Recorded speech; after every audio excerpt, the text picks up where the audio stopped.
Well, President Biden today meeting with Israeli Prime Minister Benjamin Netanyahu, pledging his support for Israel while also stressing the need for humanitarian aid for the people in Gaza. The president announcing millions in U.S. humanitarian aid for Gaza, but Israel's government later said there are several conditions that must be met in order to get that food, water, and other supplies to Gaza.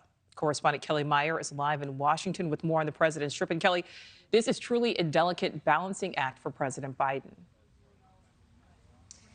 It is, and I think top of mind for President Biden is threefold: making sure that this conflict doesn't expand, getting American hostages and other evacuees back home, and getting Israel the support that they need to defend themselves, he says.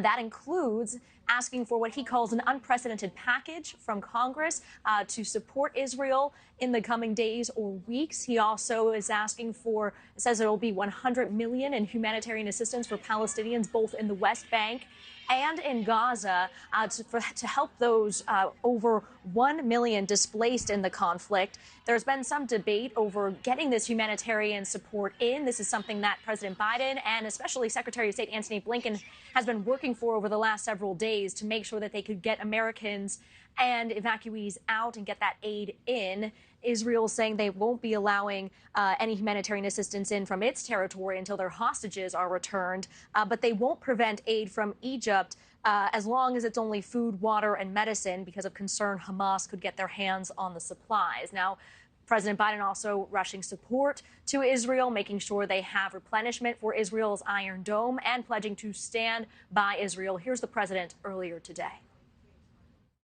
The world watched then. It knew. And the world did nothing.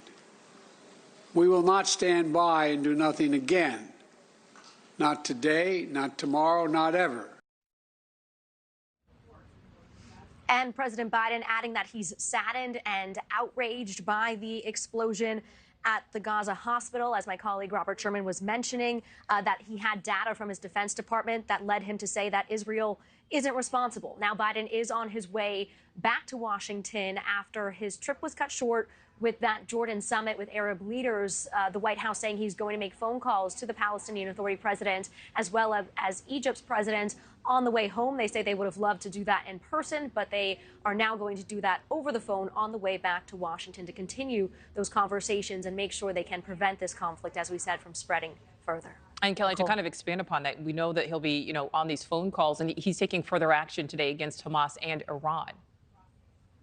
That's right. The White House issuing sanctions not only on Hamas as well as Iran. And that's as questions. There was pressure on the White House just in regards to the support that Iran has had for Hamas over the last several years, supporting them in training and equipment, and questions here at the White House on whether they were going to take a tougher stance on Iran. They had been saying all along that they had no intelligence that would directly link Iran to this specific attack on Hamas. But this is the first move we're seeing from the White House linking them to sanctions on Iran. They say that this is specifically for their missiles as well as UAV, unmanned aerial vehicles as well. Nichole. All right, Kelly Meyer live for us there outside the White House. Thank you. Thank you for watching. Go to newsnationnow.com to find News Nation on your television provider. And don't forget to click the red subscribe button below to get more of News Nation's fact-driven, unbiased coverage.